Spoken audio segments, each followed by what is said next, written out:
여러분 안녕하세요. 오늘 강의할 내용은 아리스토텔레스의 철학에 관해서 오늘부터 배워보도록 하겠습니다. 한동안 여러분 강의 동영상을 제가 좀 올리지를 못했습니다. 업로드를 하지 못했습니다. 왜냐하니까 이제 제가 여러 가지 연구실 이사하는 문제도 있고 등등 해가지고 여러 가지 조금 공사다망하게 좀 지냈습니다. 그러다 보니까 한 달 이상 강의 동영상을 이어서 업로드를 하지 못했는데 오늘부터 또 열심히 찍어서 계속해서 업로드하도록 하겠습니다. 지난 시간에 제가 플라톤까지 강의를 했고요. 그래서 오늘부터 플라톤과 더불어 서양 철학사의 양대 거장이죠. 양대 거장이라고 할 수 있는 아리스토텔레스에 관해서 우리가 공부를 해보는 시간을 가지도록 하겠습니다. 아리스토텔레스는 플라톤과 함께 서양 철학사에서 단연코 가장 큰 영향력을 행사했던 철학자라고 할 수가 있지요. 그는 플라톤의 제자였습니다. 플라톤의 제자였고 플라톤과 더불어 서양 철학사에 가장 막대하고 막강한 영향을 미친 인물을 한 명을 꼽아보라면 아리스토텔레스를 꼽는 부분에 대해서 그 누구도 그것이 지나친 은사라고 말할 수 없을 것입니다. 독일의 철학자 프리드리히 슐레겔이라는 사람이 있죠. 독일의 철학자 프리드리히 슐레겔이라는 철학자가 있는데 프리드리히 슐레겔은 어떤 말을 했느냐 하면 모든 사람은 태어나면서 플라톤주의자가 아니면 아리스토텔레스주의자이다라는 유명한 말을 했죠. 그만큼 이 플라톤과 아리스토텔레스는 서양 철학의 역사 속에서 막강한 영향력을 행사했고 아리스토텔레스가 플라톤의 제자임에도 불구하고 플라톤과는 콘트라스트, 대비를 이루는 철학 사상을 개진함으로써 자기의 스승 플라톤과 함께 양대 흐름을 형성했던 철학자라고 말할 수가 있겠습니다. 서양 철학사를 바치는 두 개의 기둥이라고 하겠죠. 플라톤이라는 하나의 거대한 기둥과 아리스토텔레스라는 거대한 또 다른 하나의 기둥이 있다고. 그럼에도 불구하고 이 두 사람의 사상은 상호간에 앞서서 말씀드렸다시피 상호간에 극명한 대조를 이루고 있습니다. 플라톤이 아리스토텔레스에게 배웠음에도 불구하고 그들이 바라보는 세계관은 상당히 극명한 대조를 이루고 있는 것이죠. 물론 플라톤과 아리스토텔레스를 무조건 그렇게 대립되는 것으로 봐야 되느냐에 대해서 철학자들 간에 많은 이견이 있는 것은 사실입니다. 그럼에도 불구하고 아리스토텔레스는 플라톤과는 극명하게 대조적인 세계관을 형성시켰고 뒤에 배우겠지만 이것이 중세로 들어가면 보편자 논쟁이라는 서양 철학사의 있어서 중세 철학에 있어서 가장 극렬한 논쟁 가운데 하나고 철학사 전체에 있어서도 중요한 논쟁 가운데 하나인 보편자 논쟁이란 것이 바로 이 플라톤주의의 입장에 서느냐 아리스토텔레스주의의 입장에 서느냐에 따라서 보편자를 바라보는 관점의 차이가 극명하게 드러나는 사태를 빚었던 보편자 논쟁을 불러일으켰던 거죠. 그래서 이것은 이제 뒤에 가면 좀 자세하게 배워볼 기회가 있을 것입니다. 우리는 아리스토텔레스의 철학에 대해서 살펴보기를 원하는데 플라톤과의 차이점에 주목하면서 그 철학의 특징을 향후에 1년에 몇 편의 강의를 통해서 살펴보기를 원하는 것입니다. 그래서 오늘 우리가 공부할 내용은 이제 아리스토텔레스의 사상의 도입부로서 특히 아리스토텔레스의 생애에 대해서 초점을 맞추어서 좀 간략하게 살펴보기를 원합니다. 그의 생애를 간략하게 좀 살펴보겠습니다. 아리스토텔레스는 기원전 384년 그리스 본토의 북부 지방인 마케도니아라는 곳에 마케도니아의 칼키디케 반도에 있는 작은 도시 스타게이라에서 태어났습니다.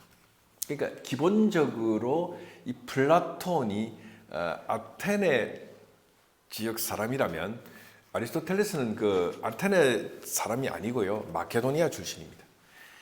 그 아리스토텔레스의 집안은 대대로 의사 가문이었던 것으로 알려져 있습니다. 그래서 그의 아버지 니코마코스는 마케도니아 왕국의 아민타스 2세의 주치였죠. 그 왕의 주치였습니다. 조선시대로 말하면 의였죠. 의였고요. 또 아리스토텔레스가 어렸을 때 그 세상을 떠난 것으로 알려져 있습니다. 그리고 아리스토텔레스에게는 니코마코스라는 이름을 가진 아들이 있었는데 그 니코마코스라는 아리스토텔레스의 아들의 이름은 사실은 그 당시 그리스의 관습이라는 게 아들을 낳으면 그 아들의 할아버지의 이름을 붙여주는 그러한 그 관습이 있었어요. 그러니까 아리스토텔레스의 아버지가 니코마코스가 되다 보니까 아리스토텔레스는 자신의 아들을 낳았을 때 아들의 이름을 자신의 아버지 즉 자신의 아들의 할아버지의 이름 니코마코스를 따서 아들의 이름을 니코마코스라고 지었습니다.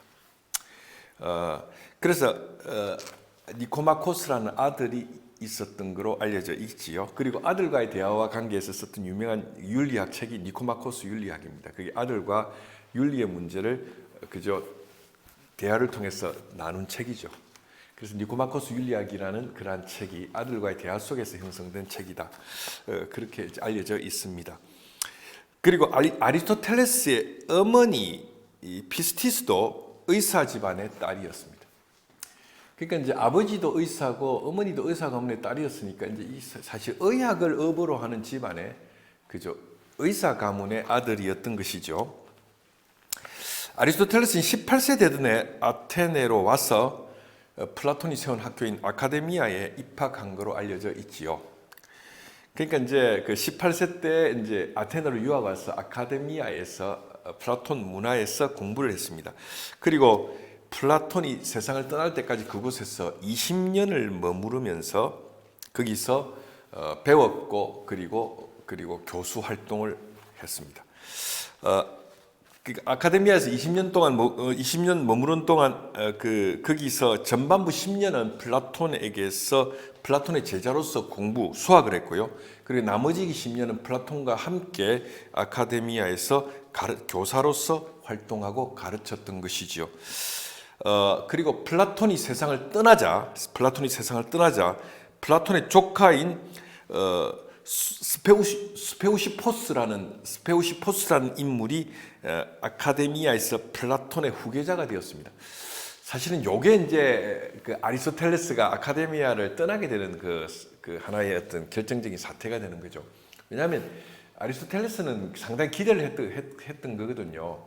자기가 자기의 선생 플라톤의 수제자고 가장 또 영특한 제자였고 촉망받는 제자였기 때문에 스승의 어떤 아카데미아의 어떤 교장직을 자기가 물려받을 거라고 생각을 했었던 거지요. 근데 이제 그 교장직이 아리스토텔레스에게 돌아가지 않고 플라톤의 조카인 스페우시포스에게 돌아가다 보니까 아리스토텔레스의 실망이 굉장히 컸던 거로 알려져 있지요. 그러니까 예나 지금이나 이거 사실 뭐 혈족이나 어떤 어떤 집안의 가문의 어떤 그 혈족들에게 세습을 한다는 거 이런 것들이 그러니까 오늘날보다 과거가 더 심했겠죠. 아무래도 혈연 중심적 사고 이런 것들이 고대가 더 심했다고 할 수 있겠습니다. 뭐 오늘날에야 이 세습이라는 문제가 뭐 사실은 뭐 비난의 대상도 되고 심각한 어떤 사회적 문제도 되지 않겠습니까? 물론 여러분 권력이 세습되면은 이거는 그 독재 국가라 그러죠. 권력 세습. 과거의 왕정 체제에서는 권력이 세습되지 않았습니까? 조선 시대만 하더라도 그렇고 그 해외의 사례도 보면 왕들은 자기 자녀에게 왕직을 세습하지요. 그러니까 황세자가 누가 됐냐, 세자가 누가 됐냐에 따라서 권력의 향방이 바뀌고 신하들의 어떤 그 흥망성쇠가 좌우되는 그런 시절에는 뭐 왕도 정치나 왕권 정치에서는 세습이 일반화되어 있지만 오늘날의 그 뭐 민주 사회에서 어떤 권력이 세습된다든가 그건 비난의 대상이 되지요. 뭐 종교 단체를 세습한다든가 그런 것도 마찬가지 아니겠습니까? 그래서 아리스토텔레스는 스페우시포스의 교장직 계승이라든가 그의 철학 사상에 동의를 할 수 없었기 때문에 아카데미아를 떠나서 세상을 주유하면서 아카데미에서 못다한 세상 견문을 넓히면서 철학 공부에 더욱더 매진했던 것이죠. 그래서 들리는 말에 스페우시포스의 철학 사상에 동의를 못해서 아리스토텔레스가 아카데미아를 떠났다고 하지만 사실 그 동의하지 못한다는 배우에는 그 조카가 그저 혈족이라는 이유로 그 교장직을 계승하는 데 대해서 아리스토텔레스가 동의하지 못했던 거죠.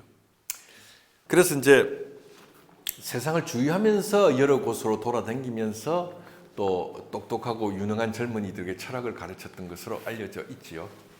그 위대한 철학자가 이렇게 세상을 주유하면서 나그네처럼 다니면서 이 나라 저 나라 이 도시 저 도시로 다니면서 제자를 양성하고 이랬던 것은 동서양에서 우리가 흔히 발견할 수 있는 일입니다. 여러분 공자도 그 천하를 주유하면서 제자들을 가르치지 않았습니까? 그래서 천하를 주유하면서 수많은 영주들과 또 그 지역에 있는 지역 인재들을 가르치고 했던 건데 아리스토텔레스도 세상을 주유하면서 견문을 넓히고 그곳에서 만났던 수많은 젊은이들에게 철학을 가르쳐서 유명한 제자들을 양성했던 것으로 알려져 있습니다. 예를 들면 아리스토텔레스는 그 플라톤의 제자이며 소아시아 연안에 있었던 페르시아의 속국 아소스의 통치자였던 헤르메이아스의 초청을 받아서 그 아소스로 가서 아카데미아에서 함께 공부했으며 훗날 스페우시포스의 뒤를 이어 아카데미아의 원장이 되었던 크세노크라테스라는 인물이 있는데 이 크세노크라테스와 함께 아소스에서 아카데미아 분교를 열어서 플라톤의 정치 철학에 관심을 가지고 있었던 아소스의 왕이었던 헤르메이아스와 그곳의 정치가들과 젊은이들에게 정치 철학을 가르쳤던 것입니다. 그리고 기원전 342년에 아리스토텔레스는 이 마케도니아의 왕 필리포스에게서 당시 필리포스의 14세가 되는 아들이었던 알렉산더, 헬라스 말로 알렉산드로스죠. 알렉산더의 스승이 되어 달라는 부탁을 받고 마케도니아의 펠라라는 곳에 있는 궁전으로 들어가서 알렉산더의 가정교사로서 내지는 알렉산더의 스승으로서 알렉산더를 가르쳤던 것입니다. 그래서 사실 아리스토텔레스가 서양의 철학의 역사에서 더욱더 유명세를 떨쳤던 것은 헬라스 제국의 건설자이며 헬레니즘 문명을 형성시키고 헬레니즘 문명을 건설시키는데 그 결정적인 역할을 했던 그 정복자이며 위대한 그 대왕이었던 알렉산더의 스승이라는 그러한 이유로 인하여 철학사에 더욱더 그의 유명세와 유명한 이름을 떨칠 수가 있었던 것 같습니다. 그래서 알렉산더가 자신의 스승 아리스토텔레스의 영향을 얼마나 받았는지에 대해서는 크게 알려져 있지 않습니다. 어쨌든 알렉산더는 아리스토텔레스에게 배웠죠. 철학을 배웠고 제왕으로서의 어떤 제왕학 내지는 제왕으로서의 정치와 역사와 인문적 소양을 아리스토텔레스로부터 배우고 전수받았던 것입니다. 그래서 알렉산더는 14세 약간의 나이에 마케도니아 군대의 총사령관에 올라서 카이로네이아 전투에서 승리함으로써 아테네를 정벌했고 기원전 336년에 그의 아버지 필리포스가 살해되자 그 왕위를 계승해서 정복 전쟁을 위하여 외국 원정에 나서게 됐던 것입니다. 기원전 336년에 그의 아버지가 살해됐다는 건데 독살당했다는 썰이 유력한데요. 그 독살에 알렉산더가 그 독살 업무에 가담되어 있다는 이야기도 있습니다. 이게 조금 정사스러운 이야기라기보다는 야사스러운 이야기이기도 한데 이게 사실일 수도 있어요. 14살 때 군대 사령관이 되고 아테네를 정벌했을 정도로 이 굉장히 똑똑하고 불세출의 인물이 알렉산더였으니까 빨리 왕이 되려고 아버지를 살해하는 음모에 가담했을 수도 있는 거죠. 아버지가 죽고 자기가 왕이 됐으니까요. 여러분 그게 아들이 아버지 죽였겠느냐 하지만 여러분 그 권력이란 게 그런 겁니다. 여러분 이 권력이라는 게 무서운 거라서요. 절대 권력을 앞에 놓고는 아버지가 아들을 죽일 음모를 깨하고요. 아들이 아버지를 죽일 음모를 깨하고 또 남편이 부인을 죽일 음모를 깨하고 부인이 남편을 죽일 음모를 깨하고 왕이 자기의 처남들을 죽일 음모를 깨하고 처남들이 또 단합해서 왕을 죽이고 왕의 형제들을 죽일 음모를 깨하고 이런 것이 권력이거든요. 그래서 이 돈과 권력이 개입되면 이게 뭐 혈족이고 가족이고 부모고 이런 것들이 그 참 무색할 정도의 비극적인 일들이 역사 속에 일어났던 적을 목도하는데 어쨌든 알렉산더가 그래서 아버지가 살해되자 그 왕위를 계승해서 왕이 됨과 동시에 이제 소위 말하던 헬레니즘 문명의 건설이라는 그 역사가들이 그 이야기하는 헬레니즘 문명의 건설의 어떤 시초가 되고 원천이 되는 원정을 떠나게 되는 거죠. 그런데 기원전 334년 40살이 되었던 아리스토텔레스는 아테네를 떠난 지 13년 만에 마케도니아에 의해서 정벌된 아테네로 다시 돌아와 아테네 북서쪽 근처에 리케이온이라는 학원을 세워서 후학들을 가르치기 시작했습니다. 그렇게 함으로써 아리스토텔레스의 리케이온은 그 이전에 자신의 스승 플라톤이 세운 아카데미아와 경쟁 관계에 놓이게 되었던 것이죠. 이 리케이온이라는 이름을 붙인 어떤 이유는 이 리케이온이라는 이 이름이 아폴론 신의 신정과 이 학원이 인접해 있었기 때문입니다. 왜냐하면 아폴론 신의 이 다른 이름이 리케이오스거든요. 리케이오스. 그래서 이 리케이온에서 10년 동안 강의와 연구를 했고 기원전 323년 알렉산더 대왕이 33살의 젊은 나이로 바빌론에서 돌연 사망함으로써 리케이온에서의 강의와 연구는 중단되게 되는 것이죠. 이 알렉산더의 사망 후에 아테네에서는 정치적으로 안티 마케도니아, 즉 반마케도니아 정서가 강하게 형성되어서 그 리케이온은 아테네에서 굉장히 그 어떤 아테네 시민들에게 어떤 그 뭔가 굉장히 그 기분 나쁜 그러한 학교가 됐던 거죠. 그리고 이제 그러한 상황에서 반마케도니아 정서 때문에 아리스토텔레스는 신변의 위협을 느끼게 된 겁니다. 여러분 이런 거를 우리가 일제시대 생각해 보면 알 수가 있죠. 일본 사람이 세운 교육기관이 점점 그 위세가 강화된다면 이 조선 사람들, 조선 민중들이 그 학교에 대해서 어떤 마음을 가졌을까요? 근데 이제 일본이 패망하고 나면 어떻게 되겠습니까? 그 학교가 그 일본 사람이 세운 그 교육기관이 제대로 존속할 수 있을까요? 그렇지 않겠습니까? 뭐 그런 게 리케이온의 운명이었던 거죠. 그래서 그 알렉산드로스의 죽음은 바로 그 아테네 안에서의 아리스토텔레스의 입지를 급속하게 약화시켰으며 리케이온이란 학원의 운명을 결정지을 수밖에 없었던 것입니다. 아리스토텔레스를 미워했던 아테네 시민들은 그에게 다음과 같은 제목을 붙였습니다. 아테네가 인정하는 신들을 믿지 않는다는 거예요, 아리스토텔레스가. 그러니까 이 신성모독의 제목을 붙였죠. 이 제목은 여러분 기억나시죠? 이게 소크라테스의 제목 중에 하나죠. 소크라테스를 사형으로 몰고 갔던 그 두 개의 제목 중에 하나입니다. 하나는 뭐였습니까? 아테네 신들을 모독했다는 거고요. 두 번째는 아테네의 젊은이들을 미혹해서 타락시켰다는 것 아니겠습니까? 그게 소크라테스가 사형에 집행되도록 만들었던 아테네 사람들이 붙였던 제목이었죠. 그런데 아리스토텔레스에게 붙여진 제목도 바로 아테네의 신들을 인정하지 않는다, 즉 신성모독의 죄를 붙였던 것입니다. 이 신성모독이라는 제목은 사실 따지고 보면 밑도 끝도 없는 제목으로서 대충 뒤집어 씌워서 물고 늘어지면 그저 누구라도 걸려들 수 있는 그런 제목이었던 것입니다. 그 시대마다 어떻게 보면 지식인들이나 사상가들이나 정치가들이 정적을 제거할 때 그 시대에 그 만들어진 이데올로기를 가지고 그 정적들을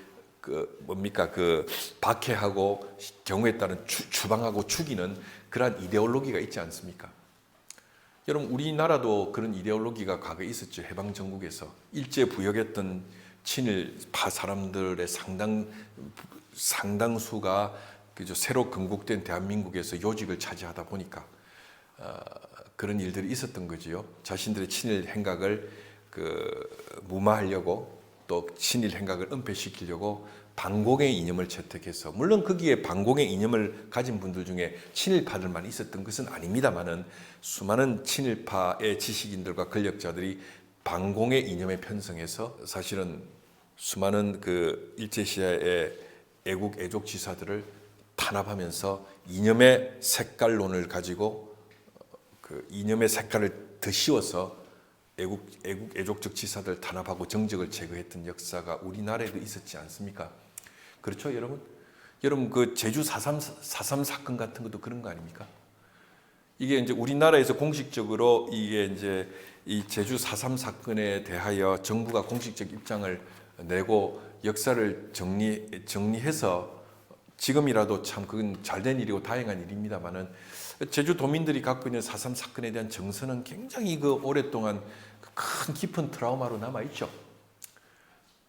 제주도에서 자행된 그 사건, 그죠? 제주 도민들을 공산주의자로 몰아가지고 그 사람들을 학살하고 했던 사건이 있지 않습니까? 그러니까 어떻게 보면 어떤 특정한 권력의 주체들이 정권을 장악할 때 그것의 명분과 희생양이 필요한 거죠. 그리고 그 희생양으로 어떤 타겟이 정해지면 거기에 어떤 이데올로기의 색깔을 뒤집어 씌워가지고 그 대상을 희생양으로 희생시킴으로써 자신이 권력을 잡는 그런 일들이 얼마든지 벌어지죠. 어쨌든 그런 것이 우리나라에만 있는 게 아니라 이 동서양의 역사 속에서 그런 일들이 많이 있었죠. 그런데 어쨌든 아테네에서는 이 소위 말하자면 정적을 제거하고 고발하기 위해서 사용하는 하나의 어떤 흔한 방식이 바로 신성모독입니다. 이게 이제 밑도 끝도 없는 이야기죠. 일단 이것을 뒤집어 씌우면 밑도 끝도 없기 때문에 소명하기도 힘들고 한번 말려들면 끝없이 말려들어가서 데미지를 당하게 되는 그러한 사태가 발생했던 것입니다. 그래서 아리스토텔레스는 자신에게 뒤집어 씌워진 이 제목에 대해서 소크라테스를 염두에 두고 다음과 같은 재미있는 말을 합니다. 소크라테스야 그 제목이 뒤집어 씌워졌을 때 도망치거나 비신하지 않고 아테네에서 장렬하게 세상을 떠남으로써 절대적인 진리가 있고 진리는 절대로 상대적이지 않다는 것을 소피스트들에게 당당하게 증언하면서 장렬히 죽었지만 아리스토텔레스는 그런 위인은 되지 못했던 것 같습니다. 그래서 그는 이제 도망을 치게 되는데요. 이 제목에 대해서 아리스토텔레스는 소크라테스를 염두에 두고 다음과 같은 말을 합니다. 아테네 시민들이 철학에 같은 죄를 두 번 짓게 하는 것을 원치 않습니다. 라는 말을 남기고 그는 아테네를 떠났던 거죠. 그러니까 이제 그게 자기가 아테네를 떠나는, 아테네에서 도망치는 명분이었습니다. 이 철학이라는 이 위대한 학문의 첫 번째 죄는 뭡니까? 소크라테스를 죽인 죄죠.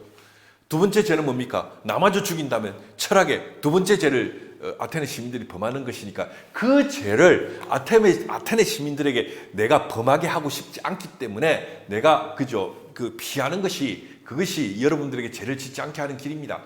이런 말을 남기고 그는 에우보이아 지방의 칼키스라는 곳에 피신해서 그곳에서 1년을 더 살다가 기원전 322년에 세상을 떠났던 것입니다. 자, 그래서 여러분 제가 오늘 강의는 아리스토텔레스의 생애에 대해서 좀 여러분에게 간략하게 그의 생애에 있었던 굵직굵직한 사건을 중심으로 해서 요약을 해드렸습니다. 여러분 이 강의와 관계해서 강의를 마무리 지면서 이 강의를 요약하면서 질문 내지는 문제를 하나 낸다면 아리스토텔레스가 아카데미아를 떠나게 된 이유는 무엇입니까? 간략하게 한번 써보시는 것도 좋을 것 같습니다. 여러분 이 강의를 듣는 부모님들이 있으면 자녀들과 함께 제 강의를 듣고 아리스토텔레스가 아카데미아를 떠나게 된 이유에 대해서 간략하게 한번 써보시는 것도 강의를 정리하고 요약하는데 좋은 하나의 방법이 될 것입니다. 자, 여러분 오늘 강의는 여기까지입니다. 그리고 다음 시간부터 본격적으로 아리스토텔레스의 철학 사상에 대해서 공부해 보도록 하겠습니다. 여러분 강의를 경청해 주셔서 감사하고요. 여러분 그 좋아요, 알림, 구독 신청 꼭 해주세요. 그리고 이 강의는 그 현대 21세기 철학까지를 다 강의해 보는 것입니다. 여러분 계속해서 성원해 주시고, 그리고 좀 많은 구독 부탁드립니다.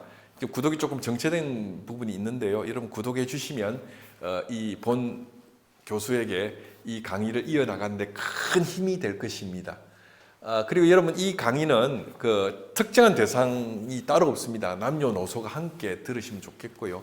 부모님이 자녀들하고 함께 들어보시는 것도 좋겠습니다. 제가 볼 때는 초등학생들이 들어도 된다고 생각합니다. 같이 그 부모님과 함께 영상을 켜놓고 이걸 그 강의를 듣고 함께 이야기해 보시고 토론해 보시고 또 정리해 보시고 요약해 보시는 것도 참 좋을 것 같아요. 네, 여러분 오늘 강의는 여기까지 하겠습니다. 여러분 시청해 주셔서 감사합니다. 그럼 좀 다음 시간에 뵙도록 하겠습니다.